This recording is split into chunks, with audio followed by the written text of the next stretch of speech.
Kaya pa? Hanggang tomorrow? Praise the Lord. Sa biyaya ni Lord, tayo ay nagpapasalamat dahil hanggang ngayon ay kinakaya natin. Without God's strength, we cannot make it. Diba? Kaya, Pailaw. pailaw. Ito na lang ano. Apat na ang mata pero hindi ko rin makita. Amen? Praise God. Hallelujah. Alam ko na blessed tayo, na-blessed tayo dahil apat na umaga, magandang umaga at masasayang umaga ang naranasan natin sa ilang araw na pagbangon ng umaga. Napakahirap bumangon ng umaga, struggle tayo. Pero ang Panginoon ay binibigyan niya tayo ng strength upang sa ganon, tayo ay makapunta dito. Without God's strength, we cannot make it. We're nothing. So, palakpakan natin ang Panginoon sa buhay ng bawat isa sa atin. Amen. Praise God. Sana si Gladys.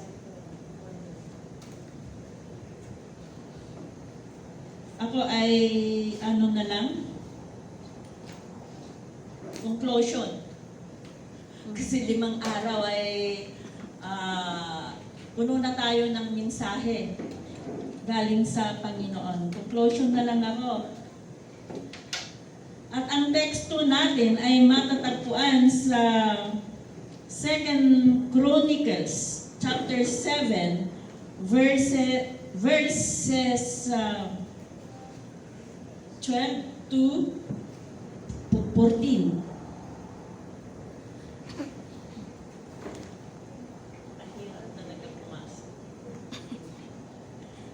Ang sabi niya dito, the Lord appeared to him at night and said, I have heard your prayer and have chosen this place for myself as a temple for sacrifices. When I shut up the heavens so that there is no rain or command locusts to devour the land or send a plague among my people. 14. If my people who are called by my name will humble themselves and pray and seek my face and turn from their wicked ways, then I will hear from heaven and will forgive their sin and will heal their land. Tayo po ay manalangin.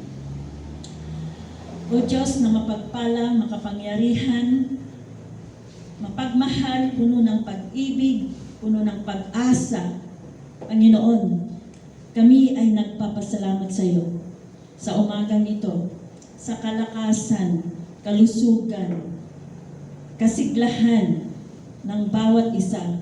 Maraming salamat, Panginoon, dahil dinako mo kami sa lugar na to, na patuloy na magbibigay sa iyo ng papuri at pagsamba, pasasalamat o Diyos. Ito yung huling araw ng simbang bukang liwayway sa iyong church, so God, sa taong ito 2021. Dalangin po namin, Panginoon, na patuloy na kasihan mo kami ng iyong matamis na pag-ibig, pagpapala mo, O Diyos, kung paano mo kami pinagpala ng 2021 from January to December, O God. Lord, it is also our prayer that this coming 2022, O God, ay patuloy na maranasan namin ang iyong pagpapala, O Diyos. Pagpapala sa kalusugan, sa financial, material, emotional, and spiritual na aspito ng aming buhay. Panginoon, Ikaw ang mapuri sa buhay namin. Ikaw ang mapasalamatan, Panginoon, dahil Ikaw ang Diyos na mabuti, makapangyarihan, at Ikaw ang dakilang manlilikha.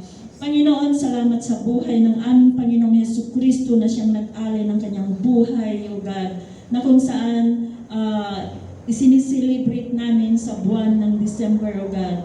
Hindi namin alam kung ito ay certain, O Diyos, na kapanganakan niya, pero alam namin na dumating ang isang Mesaya upang iligtas ang kanyang bayan. Maraming salamat, Panginoon, sa iyong salita na aming nabasa sa umagang ito. Pagpalain ito, O Diyos, at lahat kami ay makareceive ng patuloy na pagpapala na siyang magmumula sa iyo. Sa pangalan ng aming Panginoong Yesus, ito ang aming dalangin. Amen. Praise the Lord. Hallelujah. Ang tema natin ngayon is isang bayan, isang pananampalataya. Mag-stay tayo sa verse 14 na sabi niya, "If my people who are called by my name will humble themselves and pray and seek my face and turn from their wicked ways, then I will hear from heaven and will forgive their sin and will heal their land." Praise the Lord. Hallelujah. Hirap. Walang ano.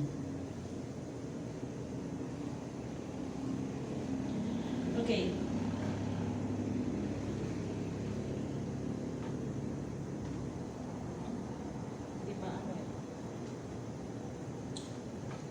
Ang ating bayan or ang ating nasyon ay obviously ito ay nasa obviously sick.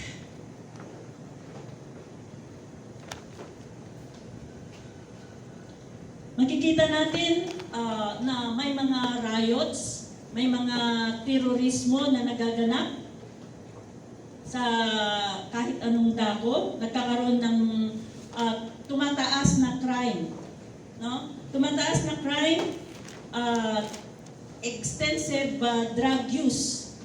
May mga drug users, yung mga prohibited drugs, gumagamit ng mga prohibited drugs.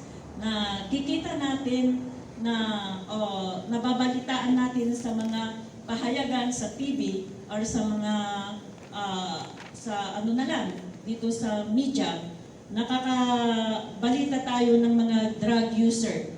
Kamakailan yung nung naging presidente na si President Duterte ay talagang nagkaroon ng he wanted to combat all the drug users, the drug lords and drug pushers. Pero hindi pa rin niya nakumbat totally. Kaya ang ating bansa ay sick, lalo na sa corruption. Maraming corruption officials, politicians, may mga corrupt at iba't iba pa. So hindi lang yung mga dito sa bansa natin, may bansa din na we call them the strongest nation, but they are indebted. Sabihin natin na napakalakas na nasyon, matinding nasyon na ito, pero puno rin sila ng pagkakautang. They are indebted, and they couldn't pay also yung mga nautang nila kasi lumubo na rin yung utang nila. Itong verse natin na text 2 natin ay ito yung time na when Solomon dedicated the temple that he was built up. He prayed to God. And in 2 Chronicles chapter 6 verse 21, this is his prayer. Hear the supplications of your servant and of your people Israel when they pray toward this place. Hear from heaven your dwelling place, and when hear, forgive. Ang time na yun, nang nagdarasal si Solomon, katatapos ma-build up ang templo na siyang itinayo niya. Instead of Solomon sana, si King David sana ang siyang magtatayo sa templo na yon. Pero ang Panginoong Diyos ay pinili niya si Solomon na siyang magtayo ng templo. Hindi si David. Ang akala ni David siya ang magtatayo ng templo. Kaya minsan, nagtataka tayo, bakit hindi ako ang inilagay ng Panginoon sa pwesto na yon? Nakahanda ka na, ready ka na sa pwesto na yon. Kala mo yung kapasidad natin ay eksakto sa capacity ng opposition na pwedeng ilagay sa position na yon. Pero, ang Panginoon ang siyang naglalagay sa atin sa position. Kaya huwag natin sabihin na dapat ako ang nandyan sa position. Dapat ako kasi mas edukado ako. Dapat ako ang nakalagay sa position na yan dahil mas mayaman ako, mas kilala ako. Pero hindi tinitignan ng Panginoon ang ganon attitude. Siya mismo ang naglalagay.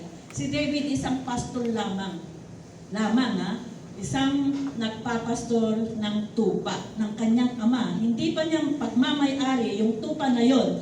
Pero siya yung pinili ng Panginoon. Siya yung i-preserve ng Panginoon. Dahil si David noon ay yaman lang. Isang binatilyo pa lamang si David. At hindi mo akalain na siya ang ilalagay ng Panginoon na maging hari. At akala na niya siya na yung ilalagay or siya na yung uutusan o aatasan ng Panginoon na magtatayo ng templo ng Panginoon. Akala niya siya yung karapat-dapat, pero hindi pala. Yung anak niya na si Solomon ang siyang magtatayo ng templo ng Panginoon. Amen? So, after building up the temple, nagdasal si Solomon. At yun ang dinasal niya na hear the supplications of your servant and of your people, Israel, when they pray toward this place.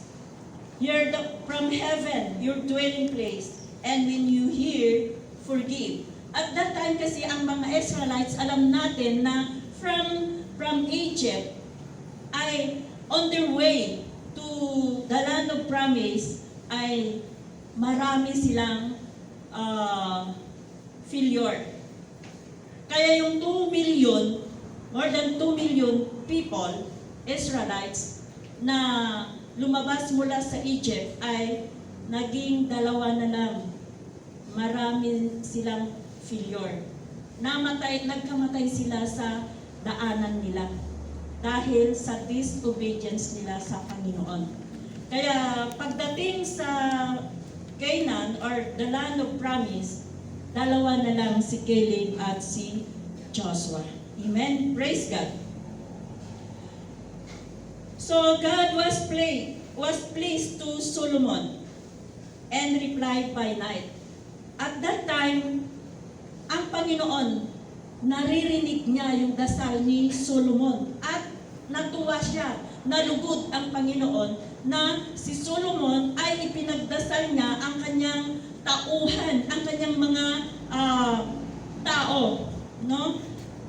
At ang Panginoon ay nalugod. Sabi niya sa verse 12, the Lord appeared to him at night and said, I have heard your prayer and chosen this place for myself as temple for sacrifices.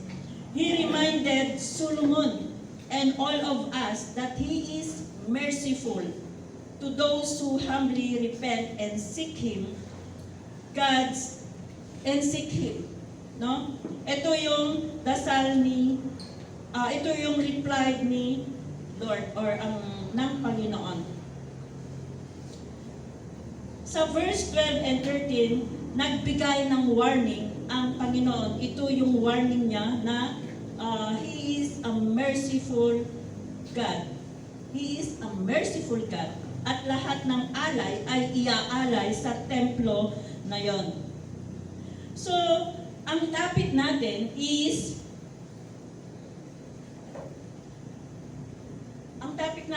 isang bansa, isang pananampalataya.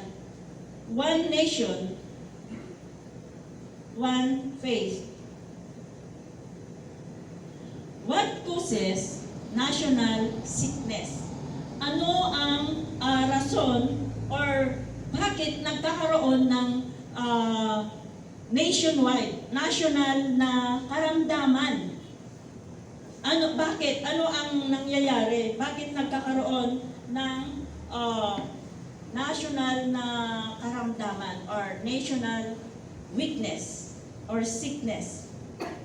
Number one is the sin to forgive God.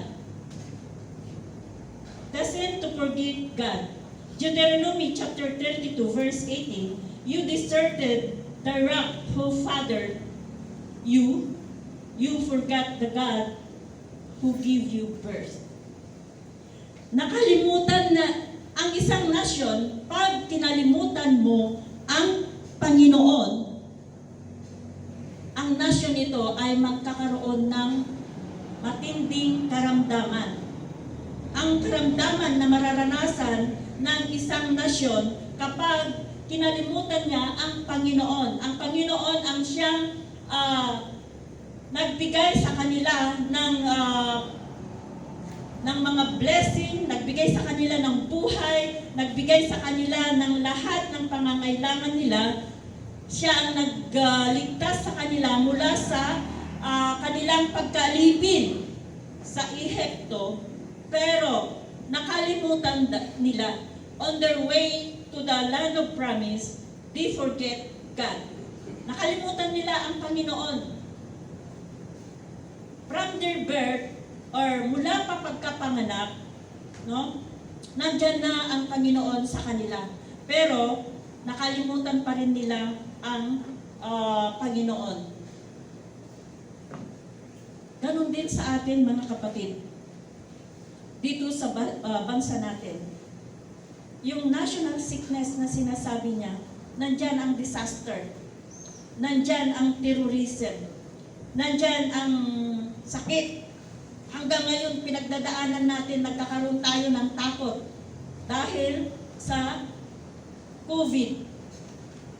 Na iba-iba ang pangalan. COVID virus. At that time, sa Egypt, nung ayaw palabasin ng hari ang mga tao ng Diyos, nagbigay siya ng mga salot. Ganyan din ang isang bansa. Kapag hindi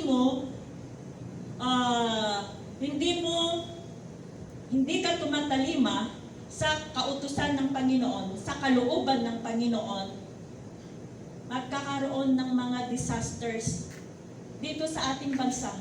Ilang beses na nararanasan natin. Bakit? Nagkakaroon tayo ng disobedience sa Panginoon. Hindi natin sinusunod ang kautusan o kalooban ng Panginoon sa buhay natin. Si Pharaoh, nung sinabi na let my people go, hindi niya pinayagan ang mga tao ng Diyos na umalis sa Ehipto. Although may utos na ang Panginoon, sabi ng Panginoon, Moses, tell Pharaoh to let my people go. But Pharaoh did not obey what Jesus or what the Lord has commanded. Amen? So nagkaroon ng 10 salot sa Ehipto. Ganyan ang nangyayari sa isang bansa na hindi tumatalima sa kautusan ng Panginoon. Mararanasan niya. Minsan nagtataka tayo. Yung nangyari sa India, sa Indonesia, mga disaster na napakatindi. Nagtataka tayo, bakit? Why? No? There's a big question. Why? It happens to them. Because Ano ang rason? They are disobeying God's word. And they don't worship God, the author and finisher of our life.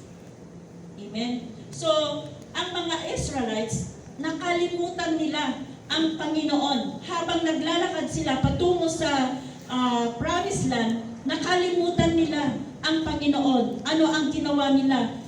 Nag-worship sila sa ibang Diyos. Nag-worship sila sa ibang Diyos. Na ito ang na-provoke ang Panginoon dahil sabi nga ng Panginoon, I am a jealous God. So once na nag-worship ka sa ibang Diyos-Diyusan, no? May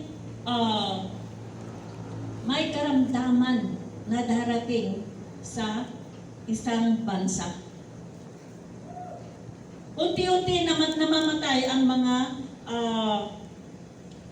mga Israelites na galing sa Ehipto. Although nararanasan nila ang pagpapala na galing sa Diyos, they still forgot God. Nakita nila kung paano inilabas ng Diyos sila sa Ehipto. Nakita nila kung paano ang provision na nagmumula sa Panginoon. Naranasan nila ang mga protection ng Panginoon. Pero, on their way to the promised land, nakalimutan nila ang Diyos. Kaya unti-unti na nawawala ang bawat isa sa kanila. Kaya mula sa Egypt, 2 lang ang nakaligtas sa kanila. Yung 2 million people na umalis sa Egypt, 2 tao lamang ang nakaligtas.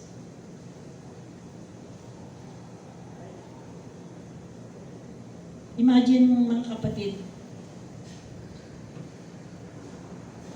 2 tao lamang of all more than 2 million plus na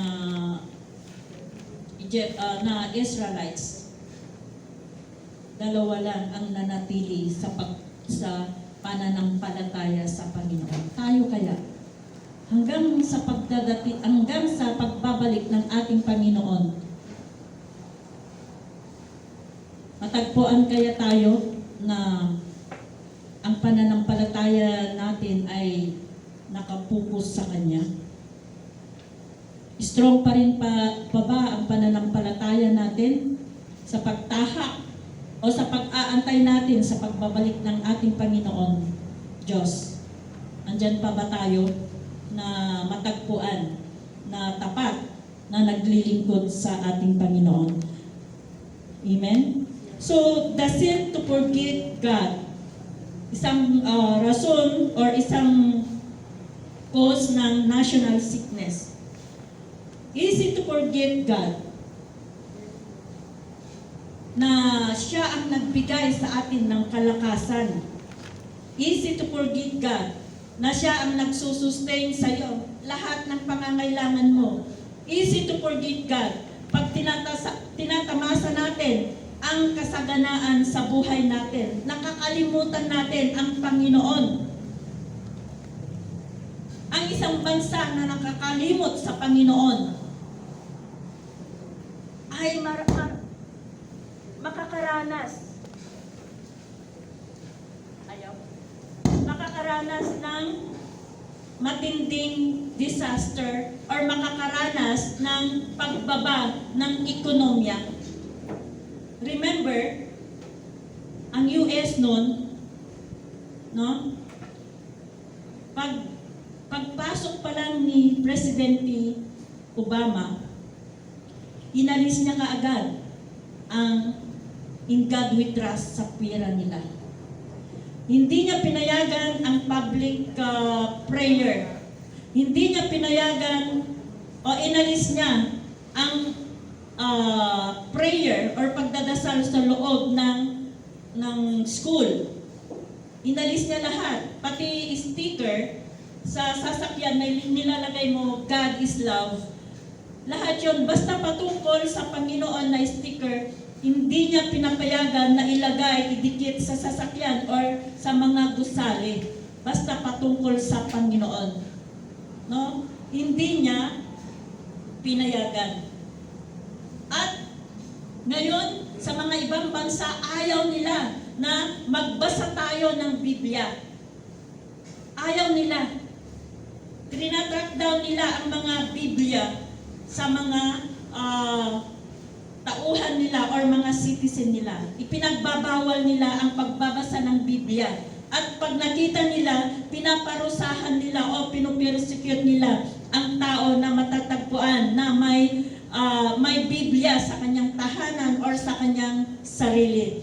So it is easy to forget God who made us strong, who give us the blessing, who give us everything that we need. But napakadaling ipagbawal, no? Ang hindi bawal ang paggawa ng crime. No? Oo. Hindi bawal ang gumawa ng crime. Ano yung mga sinasabi kong crime?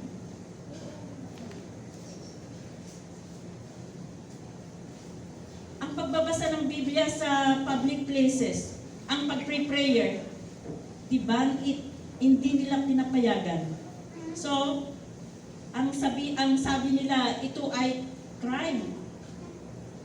No, sa states that time, ayaw nilang, nung si Obama ang presidente, pinagbabawal nila ang crime, ang pagbabasa ng salita ng Diyos. Pero, no, hindi nila ipinagbabawal ang pag-blaspheme sa Panginoon. Ang paglapastangan sa pangalan ng Panginoon, hindi nila ipinagbabawal. No? Easy to forget secret of strength. Nakakalimutan natin ang Diyos na nagbibigay sa atin ng kalakasan. Pag masigla ka, malakas ka, nakakalimutan mo yung Diyos, hindi mo man lang mapasalamatan, Lord, thank you for my strength. Thank you for the joy of my strength. Si Nehemiah, sabi niya, for the joy of the Lord is my strength. Ganon din sana tayo. Sabihin natin sa Panginoon, the joy of the Lord is my strength. Huwag natin kalilimutan yon. Dahil kung wala ang Panginoon, hindi ka masigla. Kung wala ang Panginoon, nandyan ka sa banig ng karamdaman. Kaya isa yan sa mga sin. No? Nakalimutan natin ang Panginoon. Yung strength na sinasabi dito ay hindi strength na yung national strength, yung mga armed forces of the Philippines, yung mga PNP, Philippine National Police, hindi yan yung strength na sinasabi dito, na they forget the one who gave them the strength. Ang sinasabi dito ay ang Panginoon na nagbibigay sa atin ng kalakasan. Hindi ka makakagawa ng isang bagay kung wala ang Panginoon na siyang magbibigay sa iyo ng kalakasan. The strength na sinasabi dito ay hindi strength na mayroon tayong yung mga kapasidad natin, yung mga treasures na nasa atin, yung kayamanan, yung riches, yung wealth na nasa atin, hindi yun yung strength na magbibigay sa atin. Kasi pag minsan ang tao, pag marami siyang pera, akala niya malakas na. Ang tao, pag siya ay malaki ang katawan, akala niya yun na ang kalakasan niya. Pero hindi niya naisip na ang Panginoon pala ang siyang nagbibigay sa kanya ng kalakasan. Hindi niya naisip na ang Panginoon pala ang nagbibigay sa kanya ng kayamanan, kasaganaan. So magipagsabi tayo kay Nehemiah na the joy of the Lord is our strength. Iisa lang ang pwedeng makapagbigay sa atin ng kalakasan. Number 2 is the sin of neglect. The sin of neglect. Sa Deuteronomy chapter 32, binasa natin kanina, verse 18 to 20, of the rock that begat thee, thou art unmindful, and hast forgotten, or God that formed thee. And he said, I will hide my face from them. I will see what their end shall be, for they are very froward generation, children in whom is no faith. So nakakalimutan nila na, or napapabayaan nila ang Diyos, yung pananampalataya nila, no? Na dapat ay patuloy na lumalakas sana. Instead na manghina ka sa iyong pananampalataya sa Diyos, dapat mas malakas pa at mas tumataas pa ang level ng pananampalataya natin. Alam ko na tayo, minsan nagkakaroon tayo ng struggle kasi hindi lang kayo, ako din nag-i-struggle din. Yung pagbangon ng madaling araw ay napaka hirap talaga. Lalo ngayon dahil napaka-lamig ang panahon. So, i-struggle ka na bumangon ng maagang maaga. But we are doing our best because of God's grace na nakakayanan natin. Not all people has the privilege, has the chance and opportunity to come early in the morning at dawn time, no? To come and worship God. Marami kasi mga may karamdaman. Kahit gusto man nilang pumunta, may karamdaman.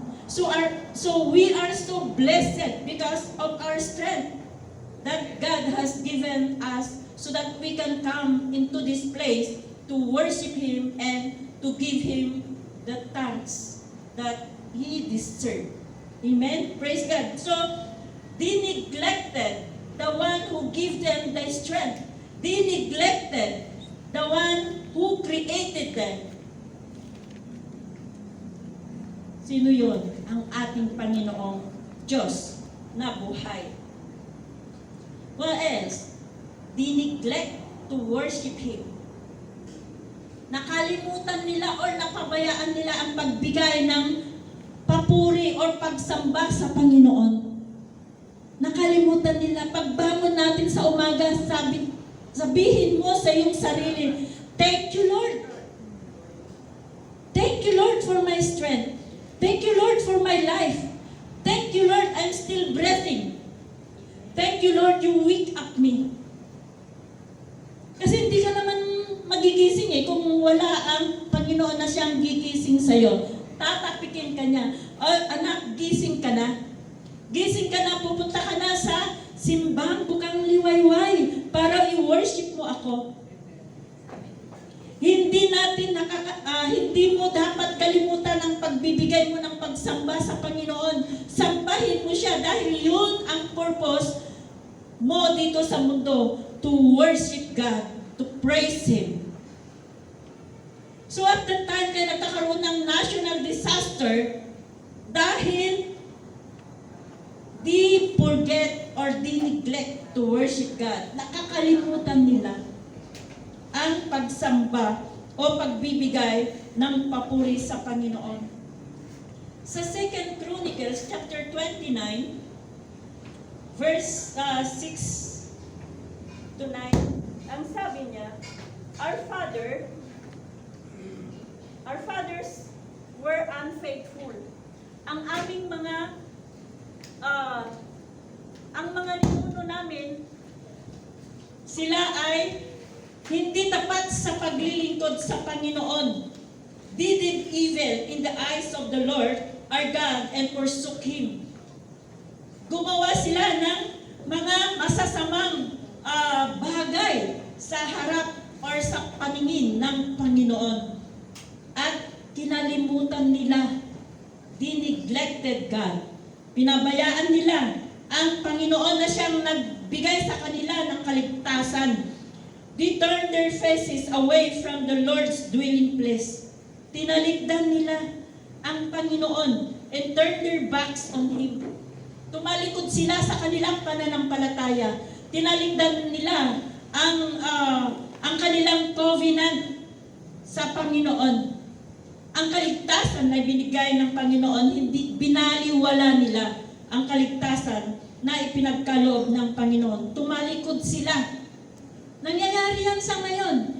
Maraming beses, maraming mga Kristiyano, mga pastors, mga ministers na tumatalikod sa kanilang pananampalataya sa Diyos. Marami.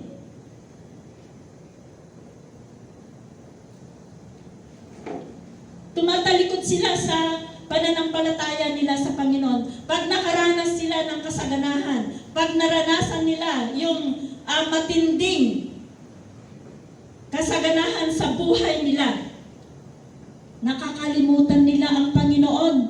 Pinapabayaan nila ang kanilang tungkulin. Tumatalikod sila. Hindi na nila ginawang frontline, kundi ginawang backline na ang kanilang pananampalataya. Diba? Mas binibigyan nila ng priority ang kanilang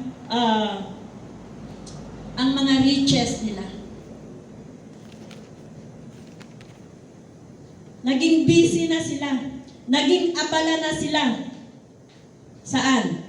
Sa pagbibilang ng pera sa bangko. Ilan na kaya ang pera ko sa bangko? Ilan na kaya ang sa savings ko? Sa current account ko? Sa checking account ko? Ilan na kaya? Ilan na kaya ang aking mga assets? Doon na sila nagkakaroon ng focus or attention. Pero they forget God. They forsook God. Amen? Pinabayaan nila ang paglilingkod nila sa Panginoon. So, they neglected to worship Him. They deserted the wrath. No?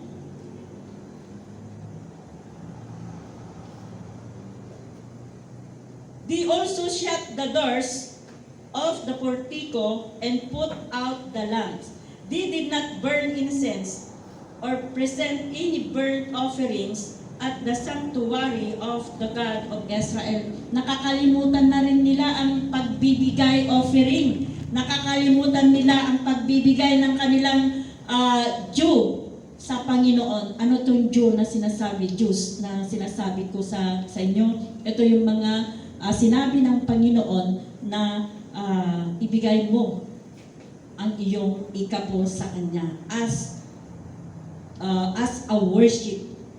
Kasi pag nakalimutan natin ibigay ang offering or ikapo natin sa Panginoon, automatic yun. That means nakalimutan mo ang pag-worship mo sa Panginoon. Nakalimutan mo or you forsake God. Nakalimutan mo yung pagsamba mo sa Panginoon eh. Kasi ang pagbibigay ng ating dues sa Panginoon or offering and tithes ay it symbolize worship and praise to God. So pag hindi natin ibinibigay ang ating mga tithes and offering, pinabayaan natin ang ating pagsamba o kinakalimutan natin ang ating pagsamba sa Panginoon. Amen? So, they neglected their worship unto God. So, therefore, the anger of the Lord has fallen on Judah and Jerusalem. He has made them an object of dread and horror, and scorns.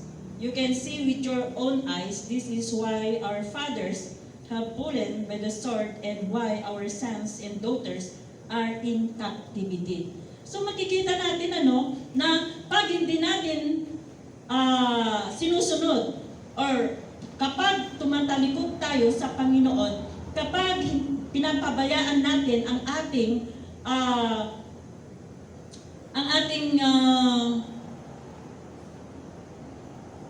pinapabayaan natin ang dapat natin gawin para sa Panginoon na sinabi niya na worship, no? Worship, pagbibigay natin ng kanyang ang ating ang ating offering sa Kanya, yung anger of the Lord will fall unto us.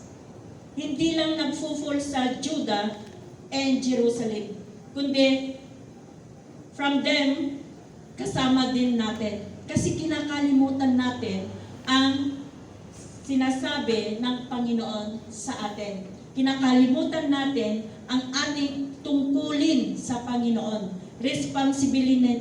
Responsibility natin na mag-worship sa Panginoon. So we have to give our tithes and offering as a worship to God. Amen? So, therefore, the anger of the Lord has fallen on Judah and Jerusalem. And He has made them an object of dread and horror and scorn, as you can see with your own eyes. So napariwara ang mga tao na nakakalimot or napapabayaan nila ang pagbibigay ng papuri at pagsamba sa Panginoon. Ganon din sa atin. Pag nakakalimutan natin na ibigay ang ating responsibility at obligation sa Panginoon, tayo ay, imbes na tayo ay aangat, tayo ay maibababa. Imbes na tayo ay mabubuhay sa kasaganahan, tayo ay laging may pagkukulang. Amen? Because we are using God's own. No? Ginagamit natin ang para sa Diyos. Do not choose what is due for God. Give it unto God what is due for Him. And give it to Caesar what is due for him. So ibigay natin na maluwag sa puso natin. Don't hoard it. Huwag natin angkinin, kundi give it for the glory of God. So this is why our father have fallen by the sword. Kaya nagkakamatay sila. Along the way, they were fallen by the sword. Natatalo sila. Pag nagpupunta sila sa labanan, natatalo sila. Bakit? Kasi they are disobedient to God. They forget God. They forsake God. And why our sons and daughters and our wives are in captivity? Nasasakop ang kanilang mga anak at mga asawa because of disobedience, because of forsaking God and forgetting God. Amen. Praise the Lord. Hallelujah. Okay. So next is neglect to call him. Napapabayaan natin ang pagtawag sa Kanya. Hindi na tayo tumatawag. Kapag ikaw ay nasa kasaganahan, no? Nasa kasaganahan na period ng iyong buhay, nakakalimutan mo ang Panginoon. Nakakalimutan mong tumawag sa Panginoon. Nakakalimutan mong mag-pray. Kasi masagana ka, hindi mo kailangan sa sarili mo, hindi mo kailangan tumawag pa sa Panginoon kasi nakahiga ka sa banig ng kasaganahan. I remember Sister Dina before, she told me that when I'm still non-Christian, sabi niya, I enjoyed so much. I laid down sa banig ng kasaganahan. Yung mga pera niya daw ay hinihigaan niya at that time. Pero wala siya sa Panginoon. And when God called her, nawala lahat yung mga ano niya. Nung tinawag ng Panginoon siya, at that time, wala na ang kasaganahan sa buhay niya. Kaya sabi niya sa akin, noon sana, kasi hindi na siya nakakatulong financially, naglingkod siya sa Panginoon. Pero she cannot give her finances to the vineyard of God. Ang talent na lang niya na ginagamit niya para sa Panginoon ay ang pagkanta, pag-worship sa Panginoon. Yun na lang ginagamit niya. Pero wala na siyang kakayahan na makatulong financially sa gawain ng Panginoon. Kaya sabi niya, sana nung time ng kasaganahan ko ay tinawag na sana ako ng Panginoon. Hindi na malaki sana ang maitutulong ko sa gawain ng Panginoon. Ngayon wala na akong maitutulong. Sabi ko naman sa kanya, ang importante, ginagamit ka ng Panginoon diyan sa talento mo. Ibinigay mo ang iyong sarili sa Panginoon sa pamamagitan ng pagbibigay sa Kanya ng papuri. That's enough, sabi ko. Pwede na yon kasi talagang wala ka nang magagawa kung wala na talaga. Amen? So, ang macho, sabi niya, neglect to call him. So, ang tanong sa atin, are we focusing in worship God or are we neglecting to call Him? Napapabayaan ba natin ang pagtawag sa Kanya o pakikipag-usap sa Kanya? When you are focusing to God, you will not focus on anything else. Pag nakapokus ka sa Panginoon, lahat yan. Hindi ka nakapokus sa anumang bagay. Nakadiretso ka lang sa Kanya. Wala na yung ibang alalahanin. Kasi, pag nakapokus ka ang Panginoon, nakapokus din sa'yo. Amen? Nakapokus din sa'yo. At yung mga alalahanin mo, ay siya na. Ibinigay mo na sa Kanya. Siya na ang gagawa. Yung pera mo sa bangko, siya na ang magbibigay ng proteksyon. Ngayon, ang pera sa bangko hindi na protektado. Nagkakanda, wala na ang mga pera sa bangko. Bakit? Kasi walang proteksyon ng Panginoon. May isang depositors na ang laki ng idiniposit niya sa bangko na wala. Bakit? Hindi na protektahan ang pera sa bangko. Pero pag ibinigay mo sa Diyos ang pera mo na yan, sabihin mo sa Panginoon, Panginoon, ikaw na ang bahala sa aking mga ari-arian. Panginoon, ikaw na ang bahala sa pera ko sa bangko. Iproprotekta ng Panginoon yon. Kaya nagkakandawala dahil walang proteksyon ng Panginoon sa bangko na sa pera mo na nakadeposito sa bangko. Akala natin pag nakadeposito sa bangko, ay protektado, safe na. Kaya may safe bank pa sila Dahil protektado ang akala natin, pero hindi natin akalain na kahit pera pala sa bangko ay nawawala. Bakit? Dahil walang protection ang Panginoon. Amen? So, ialay mo sa Panginoon yun. Sabihin mo, Panginoon, I'm focusing my attention to you. I'm focusing my life to you. And then God will focus on you. Ipupokus niya. And you will be protected. Not only your finances, but the most important is our spiritual life and our physical needs. Physical body ay proproteksyonan ng ating Panginoon. So don't forget to call Him. Don't rely to your treasures. Don't rely to your riches.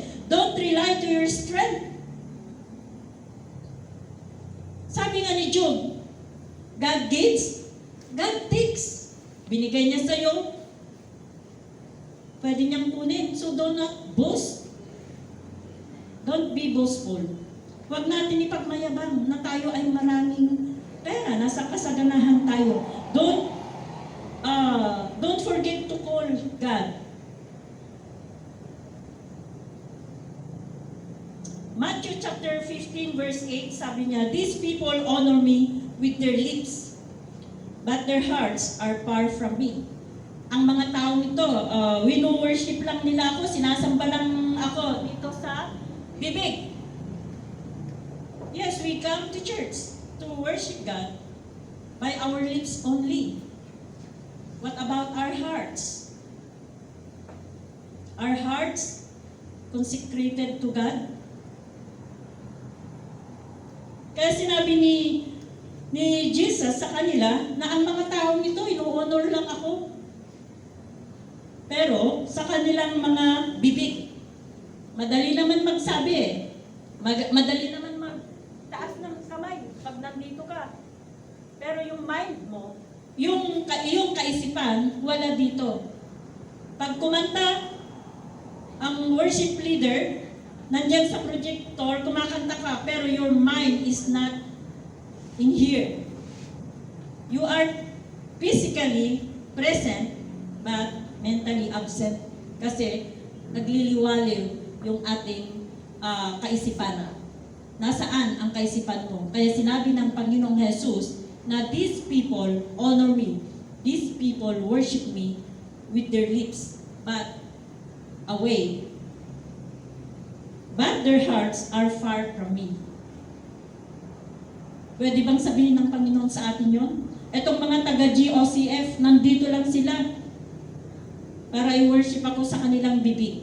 Pero ang mga puso nila, ang mga mind nila ay wala ako sa kanila.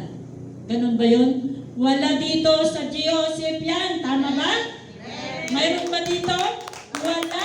Kasi ang mga taga-GOCF ay tunay na nagbibigay ng papuri sa Panginoon. Amen? Tunay. Walang anumang stain na pagkukunwari, kundi lahat ng mga GOCF members ay tunay ang kanilang pananampalataya sa Diyos. Nanggagaling sa puso, hindi lang sa bibig, kundi nanggagaling sa puso ang pagsamba nila sa ating Panginoong Hesus Kristo. They worship me in vain. Their teachings are merely human rules. So, ang sabi na sinasamba, ang pagsamba nila ay walang kapuluhan. Ang kanilang mga katuruan ay mga katuruan lang ng tao, hindi katuruan ng Diyos. Amen? So, we worship God with our lips, with our heart and mind. Amen? Praise the Lord. Ano pa? Neglect to serve Him. Neglect to serve Him. Napapabayaan natin ang paglilingkod natin sa Panginoon. Amen? Sa James chapter 4:7. Ang sabi sa James, akala ko nailagay.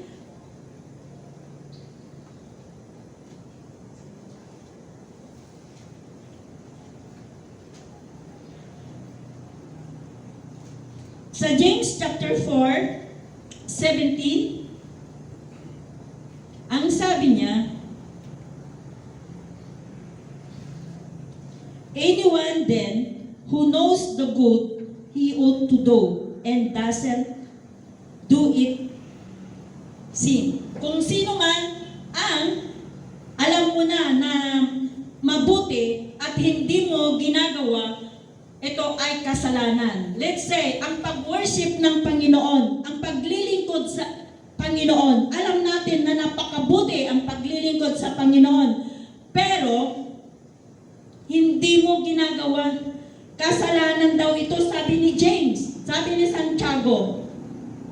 Alam na natin na ang paglilingkod sa atin sa Panginoon ay mabuti, maganda, at nakakapagbigay sa atin ng paglago sa pananampalataya natin. Pero, hindi natin ginagawa, hindi natin kayang paglingkuran ang Panginoon. Ito ay kasalanan daw, sabi ni Santiago. Sabi niya, anyone then who knows the good, he ought to do and doesn't do it. So, sin daw ito, sabi ni Santiago.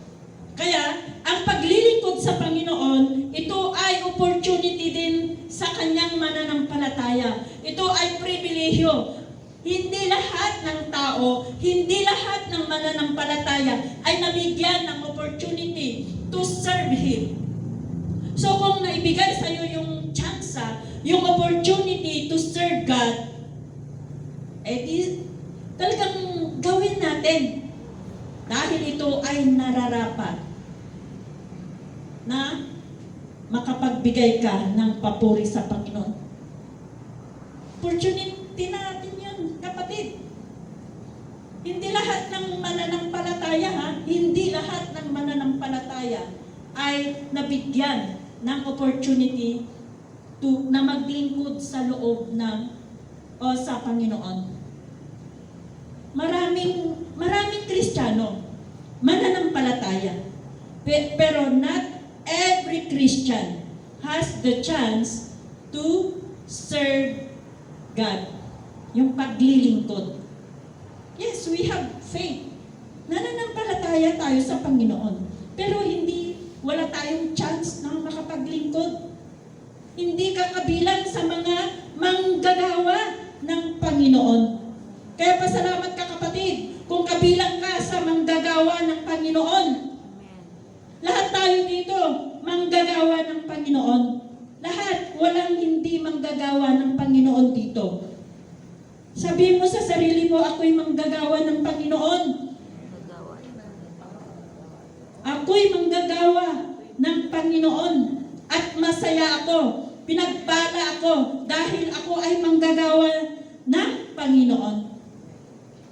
Tayo po lahat. Nandito tayo lahat. We are God's servant. Lingkod tayo ng Diyos. Kung hindi ka kasi manggagawa ng Panginoon, ay iba kasi yung manggagawa sa mananampalataya. Dahil kung manggagawa ka, kabilang ka sa nagproproklama ng salita ng Diyos. Kabilang ka sa nagmi-maintain sa church. Kabilang ka sa nagsusustain sa church na ginagamit ka ng Panginoon. Kabilang ka sa lahat ng bagay na nakapagbibigay ng papuri sa ating Panginoong Diyos. Kaya pasalamat tayo, kabilang tayo sa manggagawa ng Panginoon. Ano ang sasabihin ng Panginoon pagdating ng panahon? No? Hindi sasabihin ng Panginoon, welcome pastor, welcome minister, welcome bishop. Ano ang sasabihin ng Panginoon? Welcome, good and faithful servant. Nasaan yung pastor doon? Nasaan yung minister doon? Nasaan yung bishop doon? Nasaan yung evangelist doon? Wala. Kundi ang sinabi niya, welcome, good and faithful servant. Kaya tayo lahat ay manggagawa ng Panginoon. That's why we are so blessed. Ako, blessed ako. Kayo? Blessed din. Kasi manggagawa ka sa Panginoon, and pagdating ng panahon, in God's perfect time, God will tell you, welcome aboard, my good and faithful servant. Hindi niya sasabihin sa iyo na, I do not know you. Get out from me. I don't know you. Lord, I am an evangelist. I lay my hands and the sick was healed. I cast out demons. But God answered you, I do not know you. Curse. No? Hindi kita kilala. Saan ka pupunta? Sa dagat-dagatan na apoy. You will be thrown out into the lake of fire. So, panghawakan natin yon na we are God's servant. Amen? Praise God. Sa Matthew chapter 25 verse 43, sabi niya, I was a stranger and you did not invite me. I needed clothes and you did not clothe me. I was sick and in prison and you did not look at me. Very clear, mga kapatid. Napaka klaro ang sinabi ng Panginoon. Ito ay paglilingkod din. Ito ay pagbibigay natin ng tulong sa mga kapus-palad. Kaya sabi ng Panginoon, ako ay dayo lamang. Pero you invited me. Ano ang ipinapatungkulan ng Panginoon dito? Sa mga kapus-palad. Sa mga kapus-palad na tao.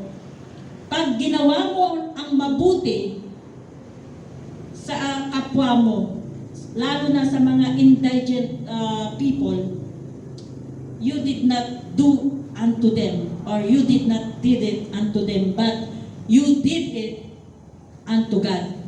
Sa Kanya mo ginagawa yon. That's right. Sabi niya dito, I was sick and in prison and you did not look after me. I needed clothes and you did not clothe me. Kaya kung may nangangailangan, kung kailangan niya yung yung balabal mo, kung kailangan niya yung clothes mo, dinadamitan mo siya, ibinigay mo ang iyong mga mayroon sa'yo, pinagkakalob mo sa kanya. You are not doing unto that man or unto that woman, but you are doing unto God. Kaya sabi ng kanyang mga disciples, sabi niya, Lord, kailan namin hindi ka nagawan ito, kailan namin hindi ka dinamitan.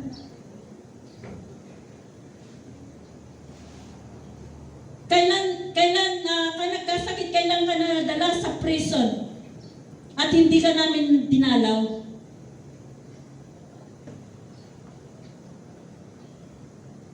Nagtaka ang mga disipulos niya, bakit sinabi ng Panginoon yan? Ang ibig sabihin pala ng Panginoon sa kanila, na kapag tumulong ka sa mga indigent people,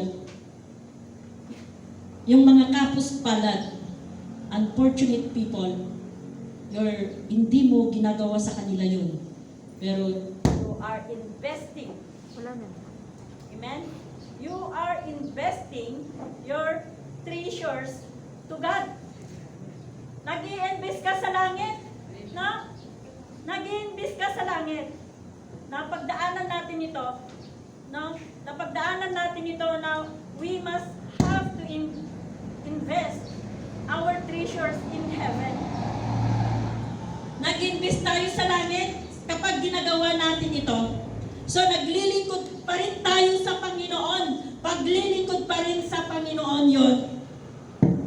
Okay, sa Jeremiah chapter 48 verse 10 sabi niya, a curse on him who is lax in doing the Lord's work.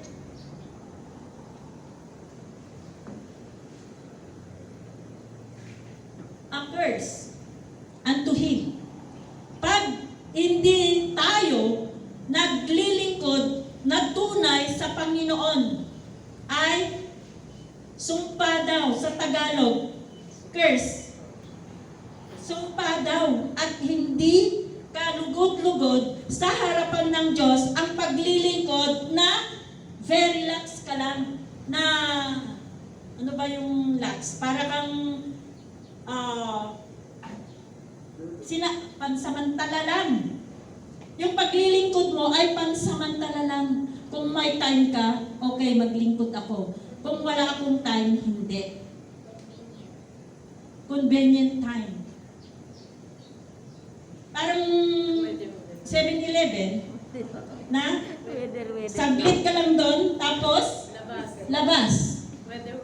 Weather lang. Pag may time ako, okay, maglilingkod ako pag may time ako. Pero pag may mga hindi mo ipinupukos ang paglilingkod mo, ginagawa mong lax. Hindi yung type na yan, kundi lax lang. Pansamantala lang ang paglilingkod natin. Ganon ang ibig sabihin ni Jeremiah na curse. Sabi dito it's a warning. Curse. Nasaan ka na? Curse on him who is lax in doing the Lord's work. Kaya, warning ito ng Panginoon sa ating mga manggagawa. Huwag natin gawing pansamantala ang paglilingkod. Huwag natin gawin wither lang. Sabi ni Estrada, wither lang. Kundi ipukus natin. I-set aside natin kung ano ang meron na naghihinder, humahad lang sa paglilingkod natin, i-set aside natin. Okay. So, sabi ng Panginoon, curse, no? Okay? Sabi pa, the sin of rejection. Isaiah chapter 53 verse 3. The sin of rejection. Sabi dito, he was despised and rejected by me, a man of sorrows and familiar with suffering, like one from whom men hide their faces. He was despised, and we esteemed him not. Surely he took up our infirmities, and he carried our sorrows. Yet we considered him stricken by God, smitten by him, and afflicted. Ang pinapatungkulan dito ang ating Panginoong Hesus Kristo. No? He was despised. He was rejected. Not only he was rejected by people, but also his family. They rejected him. They despised him. No? So yung prophecy ng Isaiah para sa ating Panginoong Hesus Kristo ay talagang sinabi na niya na i-reject ng mga taong Panginoon kasi pinako nila sa cross. Ginawa nilang katawa-tawa ang Panginoong Hesus Kristo. Kinuntya nila, they mock him. They rejected. Ang hirap ang ma-reject. Ang hirap ang ma-despise. Pero ang Panginoon naranasan niya ang rejection. Tayo, naranasan na ba natin ang rejection? Hirap ang ma-reject. Ang mga boys, siguro naranasan na nila ma-reject sa kanilang mga nililigawan. Di ba? Masakit, ma-reject. Pag nag-apply tayo ng trabaho, pag ni-reject, sasabihin sa'yo, we'll just call you. Pag sinabing we'll just call you, hindi ka na tanggap, rejected ka na. Ang ating Panginoong Jesucristo ay nireject ng mga tao. Kaya nga pinatay siya Kaya nga ipinako siya sa cross. Dahil ayaw nila na siya yung Misaya na sinabi ni Isaiah na ang Misaya ay maipapanganak. Amen? Sa John 1:11, sinabi niya doon na He came to His own, but His own did not receive Him.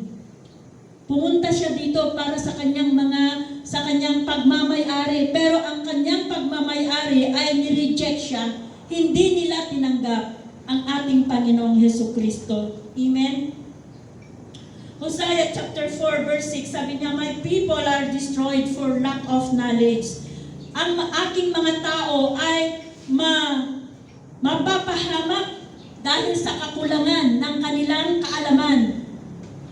Sinabi ng Panginoon yun, na ang aking mga tao, dahil ang mga tao hindi nila kilala ang ating Panginoong Jesucristo, mamamatay sila sa kapahamakan. Hindi nila tinanggap ang ating Panginoong Jesucristo sa buhay nila, mamamatay sila o mapupunta sila sa kapahamakan. Kaya nga ang Panginoong Jesucristo ay pumunta dito sa mundo upang iligtas tayo. Pero ang tao ay hindi niya tinanggap, nireject niya, kinutya niya. At kung sino man ang kumutya sa kanya, ang mag-reject sa kanya habang buhay, ay mapapahamak siya. Hindi niya mararanasan ang kaluwalhatian na ipagkakaloob ng Diyos sa kanya. Hindi lahat ng tao ay anak ng Diyos. Yun lang ang mga tumanggap at nanampalataya sa Panginoon ang matatawag na anak ng Diyos. Kung hindi mo tinanggap ang Panginoong Jesucristo sa buhay mo, hindi ka anak ng Diyos. Sabi niya sa John 1:12 na to those who receive Him had given the power to be a children of God. Eh kung hindi mo tinanggap, mapapabilang ka ba na anak ng Diyos? Hindi. Kasi hindi mo tinanggap ang nagbibigay ng buhay. Hindi mo tinanggap ang anak ng Diyos. 1 Samuel 15:26, "But Samuel said to Saul, I will not return with you, for you have rejected the word of God, the Lord, and the Lord has rejected you from being king over Israel." Nandyan na si Saul sa kaharian niya. May hawak na siyang kaharian. Pero hindi niya nireject niya ang salita ng Diyos. Napakadali ang sinabi ng Diyos na do not spare any lives. Huwag kayong magtira ng anumang may buhay. Pero dahil si Saul, nakita niya ng lahat ng mga ito ay pwedeng pakinabangan. Kaya hindi niya pinatay yung hari dahil pinagkakautangan niya. May utang na loob sa kanya. Hindi niya pinatay yung mga warriors dahil mapapakinabangan niya. Hindi niya pinatay yung mga magagandang at walang blemishes na animals dahil mapapakinabangan niya yon to offer a sacrifice to God. Pero ang Panginoon, yung sinabi ng Panginoon that do not spare any lives. Ano ang kasalanan ni Saul doon? Ni-reject niya ang salita ng Panginoon. That's why he was also rejected from his throne. He was dethroned by God Himself. Why? Because of disobedience. He rejected the Word of God. Ganon din sa atin mga kapatid. Pag sinabi ng Diyos sa iyo, maglingkod ka at hindi ka naglingkod sa Kanya, hindi mo ibinigay yung sarili mo na taos puso na paglilingkod sa Kanya. Inilagay ka niya sa iyong lugar. Pero hindi mo pa rin ginagawa. King Saul was dethroned from his throne. And it is God Himself who dethroned him. Kaya if we are not obeying the Word of God, if we are rejecting the Word of God, something will happen unto us. Amen? At this point, another God enthroned. Sa mga ganitong pagkakataon, kaya kung minsan ang mga tao ay nagagawa nilang iwanan ang kanilang paglilingkod sa Panginoon. Nagagawa nilang hindi sambahin ang Panginoon. Bakit? May ibang sinasamba na Diyos. Ang mga Israelitas noon, nagawa nilang hindi sumamba sa Diyos. Kasi may mga Diyos-Diyosan silang sinasamba. Tayo ngayon,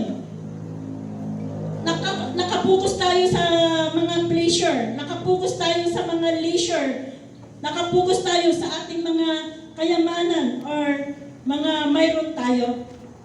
Nagiging materialistic tayo kaya nakakalimutan natin ang Panginoon. Nakapokus kasi tayo doon. So how to cure the national sickness? Paano? Paano magagawan ng solusyon ang national na sickness? Ang matinding karamdaman ng isang nasyon. Number 1 is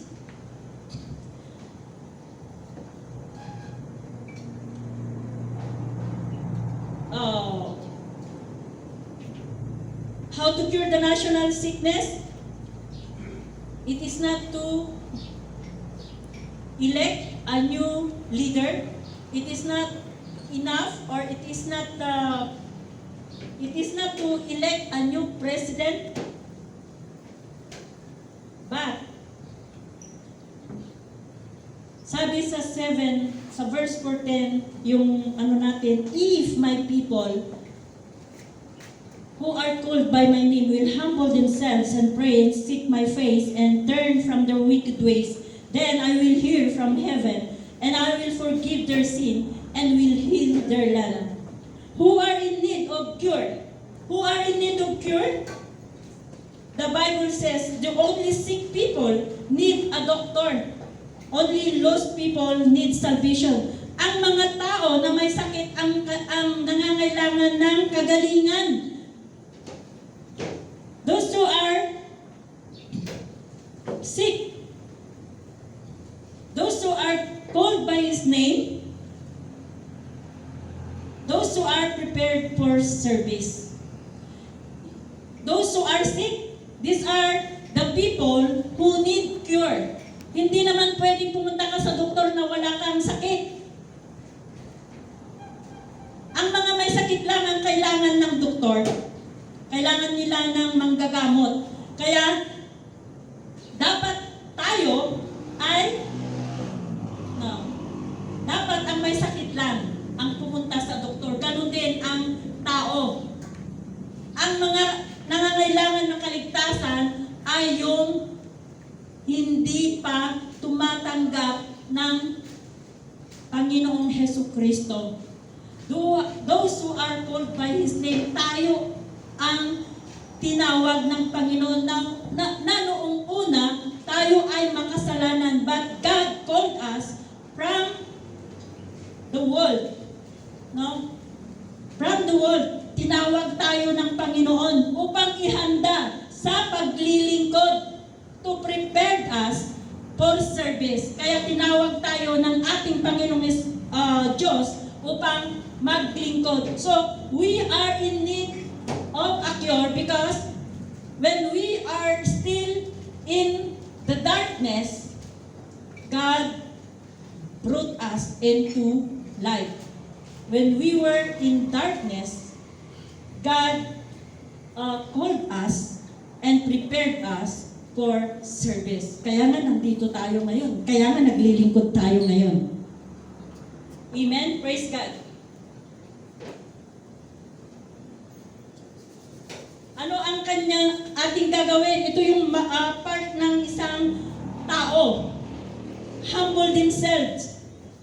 Kailangan tayo ay magpakumbaba. Sabi ng Panginoon kay Solomon, if my people will humble themselves. Ito yung kasagutan ni Solomon kay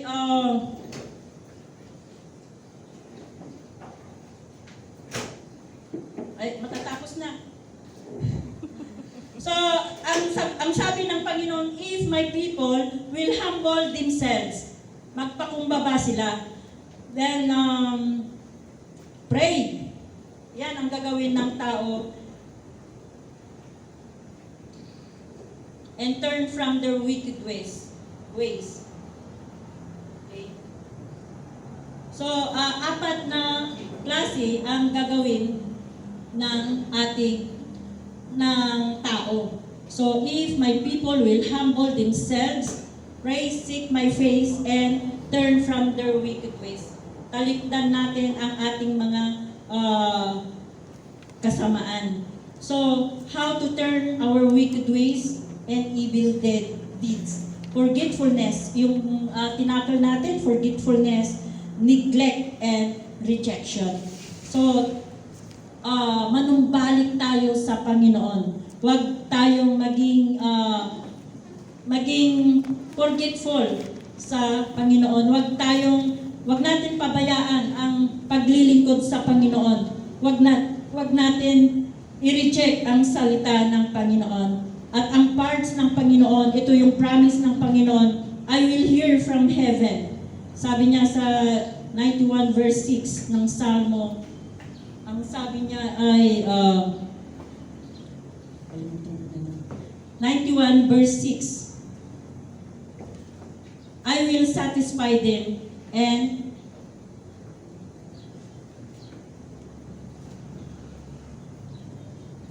Amen, praise God. He will call me and I will answer him. I will be with him in trouble. I will deliver him and honor him. With long life will I satisfy him and show him my salvation. So, ang sabi niya, I will hear. I will hear from heaven. I will forgive their sin. I will heal their land. Pag nanumbalik tayo sa Panginoon, diringgin niya ang ating mga panawagan sa Kanya. Nasa langit siya, but He will hear us from heaven. And He will forgive our sin. Basta magpakumbaba tayo, humingi tayo ng kapatawaran. And I will heal their land. Kung gagamutin niya ang nasyon, kung ang buong nasyon ay nagkasala sa Panginoon, dapat ay manawagan sa Panginoon, humingi ng kapatawaran ang Panginoon para ang buong nasyon ay magkaroon ng kagalingan mula sa anumang klase ng karamdaman, mula sa disaster, mula sa anumang klase ng kapahamakan, mula sa anumang klase ng palaso na ibinibigay ng kaaway. Ito yung promise ng Panginoon, basta manumbalik ang tao sa Kanya. Amen? Praise God. So, ito ang conclusion, sin plus repentance equals restoration. Sin plus repentance equals restoration. Sin minus repentance equals rejection. No? Pag tayo ay makasalanan at naghingi tayo ng kapatawaran, nagrepent tayo, ito ay marirestore tayo. Sin, nagkasala na tayo pero hindi pa tayo nagrepent, marireject tayo pagdating ng panahon. So on Sunday, we will celebrate the birth of our Lord Jesus Christ. We are not, hindi tayo certain sa date na to na kapanganakan ng Panginoon.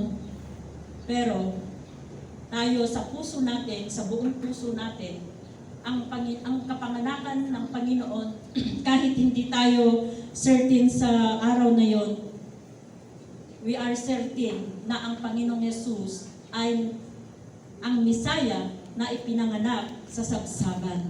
Amen? Praise God. So ano ang diwa ng Pasko?